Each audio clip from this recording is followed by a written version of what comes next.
Hello বন্ধুরা, welcome back to my channel. আর আমার চ্যানেলে সবাইকে স্বাগত। আশা করি সবাই নিশ্চয়ই ভীষণ ভালো আছো, আমিও ভালো আছি। আর আজকের ভিডিওটা আমার স্টার্ট হচ্ছে স্নানের পর থেকে। আজকে সকাল থেকে আর ভিডিও শ্যুট নিতে পারিনি, মানে খুব বিরক্তির মধ্যে একটা ছিলাম, সেই কারণে নিতে পারিনি ভিডিও শ্যুটগুলো। একবারে সব কাজকাম কমপ্লিট করে স্নান করে উঠে এসেছি, এরপর থেকেই শ্যুটগুলো নিচ্ছি আর কি। তো তারপরে স্নান সেরে ঠাকুরকে একটু জল মিষ্টি দিয়ে নিলাম। নেওয়ার পরে তার আগেও আমার কিছু কাজ থাকে, তুলসী মন্দির ধুই, তারপরে সূর্য প্রণাম করি, তুলসী গাছে জল দিই। তো এগুলো সারার পরে ঠাকুরকে জল মিষ্টি দিয়ে নিয়েছি। অনেকটা টাইম তো আগে নেওয়ার পরে অনেক পাড়িয়ে আমি অনেক ঘর দোর ঝাড় দিয়া কয়েকদিন বলবো মোছা না, মানে কাচাকুচি অনেকটা করে স্নান ব্যবধান হয়ে গেল অনেকটা সময়ের। মানে তারপরেই আজ মন হলো যে একটু গীতা পড়ি আর কি। কমপ্লিট করে এসে তো সেই কারণের জন্যই এখানে একটু গীতা পড়তে বসেছি। এমন টাইমে উঠে এসে আমার পাশে এসে বসলো। আমি বললাম বস এখানে, আমি একটু গীতাটা পড়ে নিই, যেন দুষ্টুমি করবি না। তো চুপ করে বসেই ছিল, কোনো দুষ্টুমি করেনি।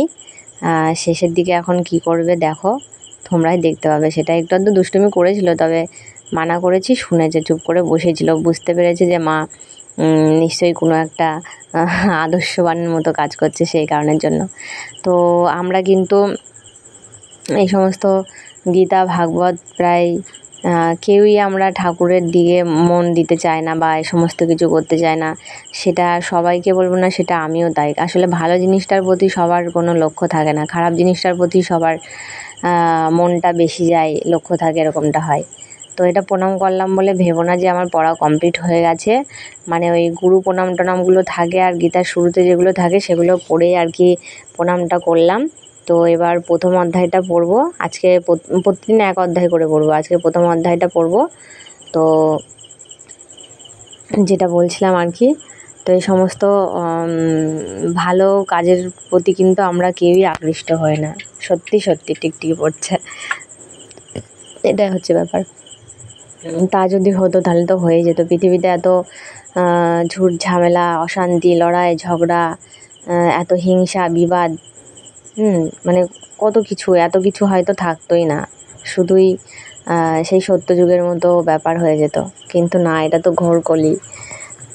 তো ঘোর কলিতে থেকেও আমাদেরকে কিছু ভালো কাজ করতে হবে, যাতে করে আমরা সেই ভগবানের কাছে কিছুটাও ভালো হতে পারি আর কি। যেই প্রতিজ্ঞা করে আমরা মায়ের গর্ভ থেকে বলে এসেছিলাম যে আমাদের এই অন্ধকার জগৎ থেকে আলোতে নিয়ে চলো, সেখানে গিয়ে তোমার নাম গান করব, তোমাকে স্মরণ করব। কিন্তু না, আমরা কিন্তু প্রত্যেকে এটাই বলে আসি, আর এই ভূমিষ্ঠ হয় যখন পৃথিবীতে, তখন কিন্তু এই মায়ায় জড়িয়ে সবটাই ভুলে যাই আমরা।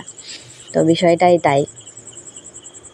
তো চলো দেখা যাক, একটু আধটু পুণ্য অর্জন করতে পারি। তো আগে পড়তাম, আগে বেশ ভালোই পড়তাম, একটা অভ্যাসে, মানে এইসব মানুষ হচ্ছে অভ্যাসের দাস। যে কোনো জিনিসকে অভ্যাস করে নিলে না, এই যেমন আমি ভিডিও করি, আমাকে এটা প্রতিদিন ভাবতে হয় যে আমাকে সারাদিন শ্যুট নিয়ে আমাকে রাত্রিবেলা এডিট করে রাখতে হবে, পরের দিন 4টের সময় যাতে আমি ঠিকঠাকভাবে ছাড়তে পারি, সেদিন যাতে কোনো অসুবিধা না হয় কোনো কিছুতে। তার জন্য আগের দিন সব কিছু কমপ্লিট করে রাখা, বা আমাকে ভিডিও ছাড়তে হবে, আমাকে এই কাজটা নিয়মিত করতে হবে, এগুলো যেমন অভ্যাস। সব কিছুই অভ্যাসের দাস মানুষ। অভ্যাস করে নিলে সবটাই সব ঠিক মতো হয়। তো সেটাই, এরকমও সেটাই হচ্ছে ব্যাপার। তো আস্তে আস্তে আবার যখন আমার অভ্যাসে পরিণত হয়ে যাবে, তখন কিন্তু আর আমার ভুল হবে না এগুলোতে। তো আমাদের কিন্তু যে অনুকূল ঠাকুরের আমরা দীক্ষিত, ওটাও কিন্তু সকাল সন্ধে যেই প্রার্থনাগুলো আছে বা যেই দীক্ষা মন্ত্রটা জপ করতে হয়, সেগুলোও কিন্তু আমি অনেক গাফিলতি করি। মা কিন্তু আমাকে প্রতিদিন আমাকে স্মরণ করিয়ে দেয়, যেগুলো করিস, এগুলো করতে হয়। তো আমি কিন্তু সেই ভুল কাজগুলোই প্রতিনিয়ত করি, আমি কিন্তু সেরকম করি না। তো এগুলো আমার বড় ভুল, যাতে আমার মা, আমার গুরুজন ব্যক্তি, সে আমাকে স্মরণ করিয়ে দেওয়ার পরেও আমি এই ভুল কাজগুলো প্রতিনিয়ত করে চলি। তো চেষ্টা করব মায়ের আদেশগুলো পালন করে চলার, বা সে গুরুজন ব্যক্তি তার আদেশ অমান্য করাটা তো আরও মহাপাপ। তো চলো, আমি এদিকে গীতাটা পড়তে থাকি। তোমাদেরকে তো আর শোনাতে পারলাম না, শোনালাম না, ভয়েসটাই দিয়ে দিলাম।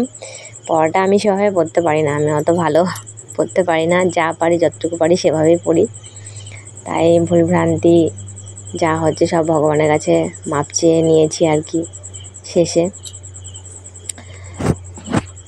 তো চলো তোমাদেরকেও কটা কথা আমি যতটুকু জানি তোমরা যদি কেউ জেনে থাকো বা না থাকো তাদেরকে জানিয়ে দিই। যদি জেনে থাকো তো খুবই ভালো কথা, আর না জানলেও জেনে নাও যে তোমরা যদি কেউ সময় করে গীতা না পড়ে উঠতে পারো না, তাহলেও আমি যেটা করতাম আর কি, যে গীতা নামটা সারাদিনে একবার হলেও উচ্চারণ করো, এতে অনেকটা পুণ্য অর্জন হয়। আর হ্যালো গাইস, তোমরা তো দেখলেই যে স্নান টান কমপ্লিট করে আমি ঠাকুরকে একটু জল মিষ্টি দিলাম। তো দেওয়ার পরে একটু গীতা পড়লাম আর কি। অনেক অনেক কদিনই মানে অনেকটা সময়ের ব্যবধান হয়ে গেছে মাঝখানে যে আমার গীতা সেভাবে পড়া হয়নি। আগে পড়তাম, নিয়মিতই পড়তাম, মানে কোনো একটা নির্দিষ্ট সময় করে যে পড়তে হবে এরকম কোনো মানে নেই। পড়তাম আমি সন্ধ্যায় হোক, স্নান করে পুজো দেওয়ার সময় হোক, যে কোনো সময় পড়তাম, কিন্তু অনেকটা লং টাইম হয়ে গেছে মাঝখানে আর পড়া হয়নি সেভাবে। তো কিন্তু এটা কিন্তু প্রয়োজন, প্রত্যেকটা মানুষের জীবনেই কিন্তু এটা প্রয়োজন, কেননা যেটা সত্য সেটা নিয়ে চলাটা কিন্তু আমাদের খুব দরকার। ভগবান তো সত্য, তাই না? এর ওপরে তো কোনো জিনিস নেই, আর গীতা ভাগবত এগুলোর মতোও কোনো জিনিস নেই। তো সেই কারণের জন্য অনেকেই বলে, মাও বলে, আমার একটা যা আছে ওরাও বলে যে গীতা টিতা পড়তে, তো সেভাবে পড়া হয়ে ওঠে না। তো সেই কারণের জন্যই পড়লাম আজ অনেক দিন পরে, খুব ভালো লাগছিল আসলে। মন দিয়ে পুজো আশ্রা করলে আর এই সমস্ত গীতা ভাগবত টাগবত পড়লে না মনটা অনেকটা ভালো লাগে, মানে অনেকটা হালকা হয়ে যায়, অনেকটা পাতলা হয়ে যায় এমনটা ব্যাপার। তো চলো, হ্যাঁ অনেক একটু বক বক করলাম, তো এবার আমি বেরোবো একটু। বলেছিলাম সেদিনকে, পরশু দিনকের ভিডিওতে আমার হয়তো দেখেছো তোমরা, যে আমি ডাক্তার দেখাতে যাবো বলেছিলাম। তো আমাদের বাজারেই সেটা বসে, শনিবারে বলেছিলাম। তো আজকে সেই শনিবার, তো যাই দেখি, কেননা শারীরিক প্রবলেমটা খুব আমাকে অস্বস্তির মধ্যে ফেলে দিচ্ছে, আমাকে যেতেই হবে, কিছু করার নেই। তো সেই কারণের জন্য আজকে শনিবার ডাক্তার বসছে 4টা থেকে 9টা। তো হাজব্যান্ড তো নিয়ে যেতে পারলো না, ও কাজের উদ্দেশ্যে সেই বেরিয়েই গেল, আমি জানতাম এমনটাই হবে। তো টুকটুকি বলে দিয়েছে 5টার সময় আসবে, আমি বেরোবো।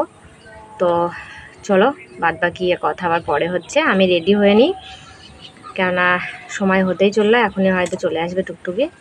তো ডাক্তারটা দেখাতে যাব, ভাসুরের মেয়েকে সাথে করে নিয়ে যাবো। আর কাকা বলে গেল যে তোর কাকির সঙ্গে একটু যাস, ও যাবে সাথে।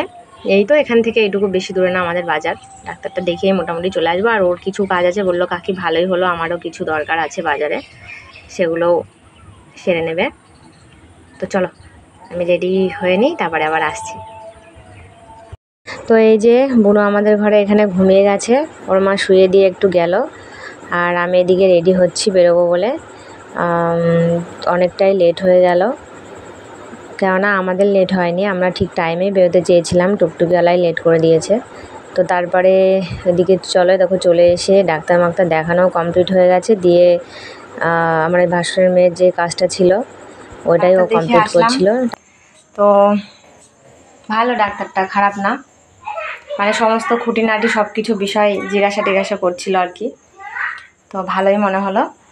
তো এই যে এখনও ড্রেস চেঞ্জ করা হয়নি, ড্রেস চেঞ্জ করব। তো তারপরে আবার আসছি, ড্রেসটা চেঞ্জ করে নিই, প্রচণ্ড গরম লেগে আছে। আর আমাকে লাইভেও আসতে হবে, আজকে লাইভেরও দেরি হয়ে গেছে, তো আসছে দাঁড়া।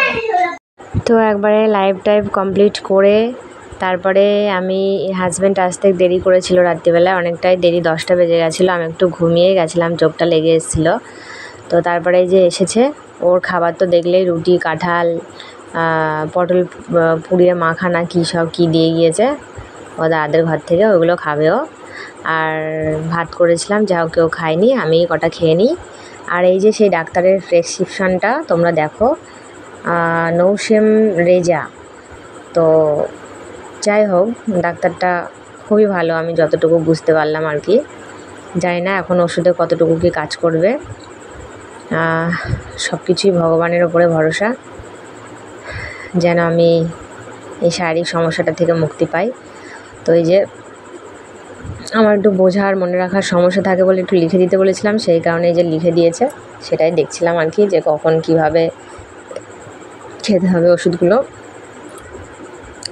তো একটা আছে খালি পেটে, একটা আছে খাওয়ার পর, না খাওয়ার আগে, তো 2 রকমের ওষুধই এরকম আছে, আর একটা আছে খাওয়ার পরে, সেটাই খেয়ে নেবো রাত্রিবেলায়।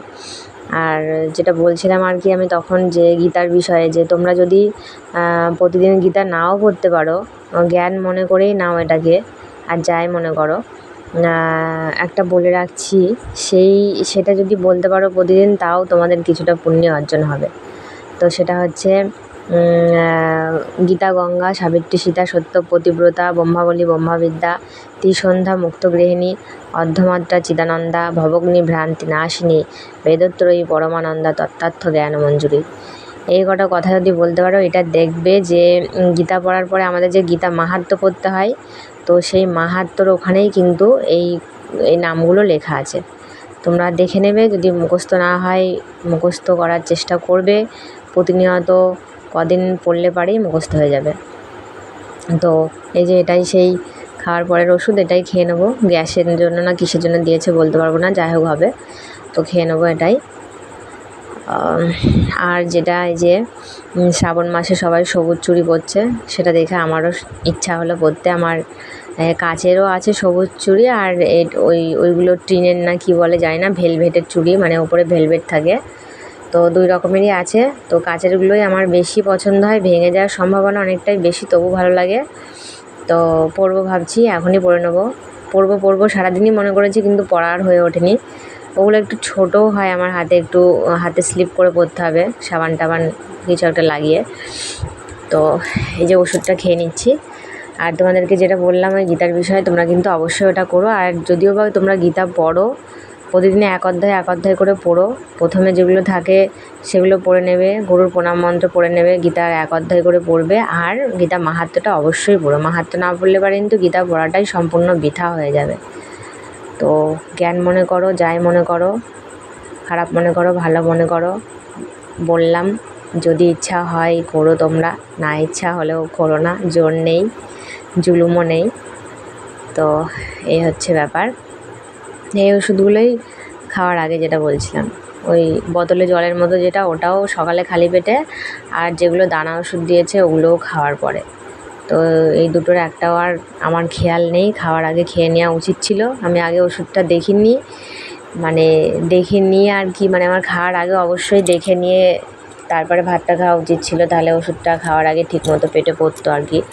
তো চলো, কাল থেকে ঠিকঠাকভাবে হবে। আজ রেখে দিই সব গুটিয়ে পাটিয়ে, কাল থেকে ঠিক করে খেতে হবে। আর খেতে তো অবশ্যই ভালোভাবে হবে, কেননা আমাকে নিজের শরীরকে ভালো রাখার দায়িত্ব সম্পূর্ণ নিজের, সেটা যেভাবেই হোক। তাই যে বললাম চুড়িগুলো ছোট, হাতে ঢুকছে না, তো সেই কারণের জন্য একটু সাবান দিয়ে স্লিপ করে নিয়েছিলাম, তারপরে যে পরে নিয়েছি চুড়িগুলো। আর এই ভেলভেটের চুড়িগুলো পরলাম না, এগুলোই কাচেরগুলোই বেশি ভালো লাগে, জানি না ভেঙে যাবে কি না, তবু তো পরলাম। চলো বন্ধুরা, আজকের মতো ভিডিওটা এখানেই শেষ করছি। দেখা হচ্ছে পরের ভিডিওতে। ততক্ষণ পর্যন্ত সবাই ভালো থেকো, সুস্থ থেকো, আর আমার পাশে থেকো। তো চলো, ভিডিওটা শেষ করতে করতে রাত হয়ে গেছে, তাই সবাইকে গুড নাইট আর টাটা। সবাই ভালো থেকো।